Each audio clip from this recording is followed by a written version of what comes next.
Salut Marketos et bienvenue sur la chaîne du marketing, je suis Mickaël et nous allons commencer et entrer dans le vif du sujet avec les noms de domaine. Le nom de domaine est tellement important que j'ai décidé de scinder cet épisode en 3 parties. La première partie, nous allons parler de comment choisir un nom de domaine efficace pour se positionner sur les moteurs de recherche. Dans la deuxième partie, je vais t'expliquer ce qu'est et ce que sont les extensions disponibles pour bien positionner sa web et ne pas commettre d'erreurs. Dans la troisième partie, je vais partir sur des concepts un petit peu plus experts SEO et là tu vas en apprendre beaucoup sur les noms de domaine expirés et sur la recherche de mots-clés. C'est parti pour le jingle! Chaque projet web commence avec un nom de domaine. Ce nom de domaine peut faire de votre projet un succès ou un échec total. Je vais commencer ce cours et cette mini-série en vous expliquant comment choisir un nom de domaine efficace. Vous êtes censé savoir qu'un nom de domaine est composé d'un nom et d'une extension. La chaîne du marketing est le nom, l'extension, le .com. Si tu sais toujours pas ce qu'est un nom de domaine, je t'invite à consulter le lexique SEO. Tu peux dire SEO comme bon te semble, l'important c'est d'obtenir des visites sur notre web et de monétiser notre projet. Voilà, le milliard. Alors, Chaque projet sur le web commence avec le choix d'un nom de domaine et avant de choisir un nom de domaine vraiment efficace pour ton projet, tu dois te poser une question. Quel est l'objectif de ma web? Et la réponse à cette question doit se refléter directement dans ton nom de domaine. Pour ce, je te propose la recette Moloma. Mo pour mot-clé, lo pour local et ma pour la marque. L'un des premiers ingrédients de la recette Moloma, une optimisation pour les moteurs de recherche via les mots-clés. C'est-à-dire que nous incluons des mots-clés dans ton nom de domaine et cela correspond à un exact match domaine. Cela nous donne un avantage et un petit coup de pute. Et cela nous donne un avantage et un petit coup de pouce sur les moteurs de recherche en termes de positionnement. Ici, l'optimisation par mots-clés, par exemple expertseo.com qui correspond à un exact match domaine.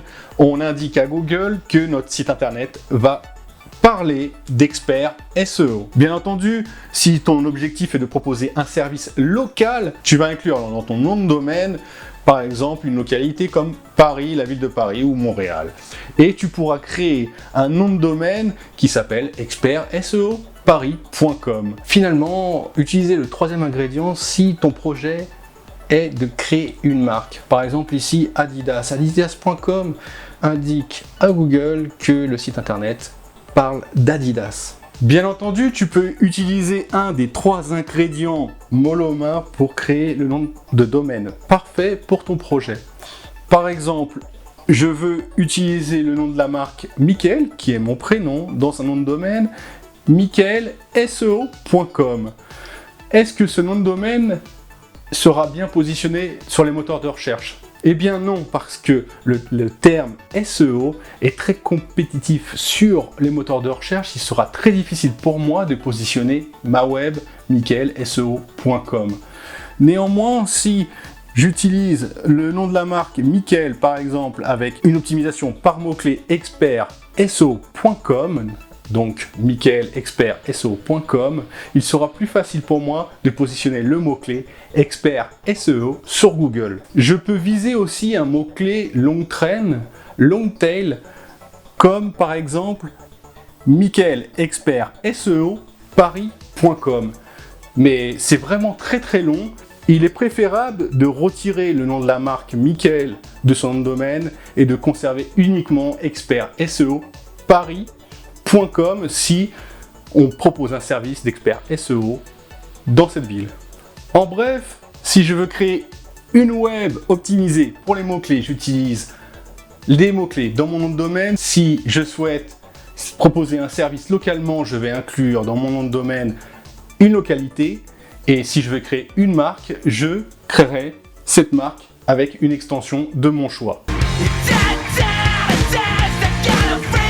Je passe tout de suite au Question que j'ai reçue sur le groupe privé Facebook. Si tu en fais pas encore partie, je t'invite à cliquer sur le lien dans la description et à poser tes questions. J'y répondrai lors de la prochaine vidéo.